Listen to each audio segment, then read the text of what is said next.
រដ្ឋមន្ត្រីមហាផ្ទៃកម្ពុជាលោកសសុខាបានសរសើរកម្លាំងនគរបាលកម្ពុជានិងថ្លែងអំណរគុណដល់ភាគីវៀតណាមបន្ទាប់ពីអាជ្ញាធរបានសហការគ្នានាំបុរសម្នាក់ដែលត្រូវបានចោទថាបានបង្កហិង្សានៅរាជធានីភ្នំពេញមកកម្ពុជាដើម្បីបន្តនីតិវិធីច្បាប់លោកសសុខាបាននិយាយថាលោកវាយតម្លៃខ្ពស់ចំពោះកម្លាំងនាយកដ្ឋានព្រហ្មទណ្ឌនៃស្នងការដ្ឋាននគរបាលជាតិដែលបានអនុវត្តការងារជំនាញនិងនីតិវិធីដោយសហការជាមួយនគរបាលអន្តរប្រវេសន៍នៅច្រកព្រំដែនអន្តរជាតិបាវិតនិងជាពិសេសជាមួយនគរបាលវៀតណាមលោកបានថ្លែងអំណរគុណដល់ភាគីវៀតណាមចាប់ពីថ្នាក់ដឹកនាំនគរបាលរហូតដល់មន្ត្រីជំនាញដែលលោកថាបានសហការនឹងសម្របសម្រួលនីតិវិធីពាក់ព័ន្ធនឹងករណីនេះដោយជោគជ័យ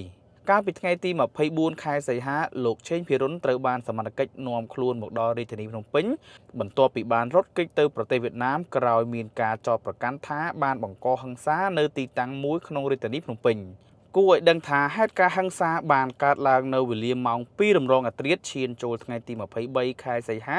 ឆ្នាំ2026នៅក្នុងហាងឈ្មោះសាវែកស្ថិតក្នុងសង្កាត់បឹងកេងកង1ខណ្ឌបឹងកេងកងរាជធានីភ្នំពេញដោយឈ្មោះឆេងភិរុនបានយកដបស្រាវាយក្បាលជនរងគ្រោះលោកសសុខាក៏បានអំពាវនាវដល់ប្រជាពលរដ្ឋឲ្យគ្រប់គ្រងអារម្មណ៍និងជៀសវាងការប្រព្រឹត្តបទល្មើសជាពិសេសអំពើហិង្សាដែលបណ្ដាលឲ្យមានផលវិបាកតាមផ្លូវច្បាប់លោកបានព្រមានថាអ្នកដែលប្រព្រឹត្តបទល្មើសមិនគួររត់គេចខ្លួនឡើយព្រោះការរត់គេចខ្លួនមិនអាចធានាថានឹងផុតពីការអនុវត្តច្បាប់ជារៀងរហូតបាននោះទេលោកបានអំពាវនាវឲ្យអ្នកដែលប្រព្រឹត្តកំហុសចូលខ្លួនសារភាពនិងទទួលខុសត្រូវតាមច្បាប់ដោយមិនចាំបាច់រងចាំការអំពាវនាវឬការចាប់ខ្លួនពីសមត្ថកិច្ចទោះជាយ៉ាងណាលោកសសុខាបានបញ្ជាក់ថាការភ្ញាក់ខ្លួន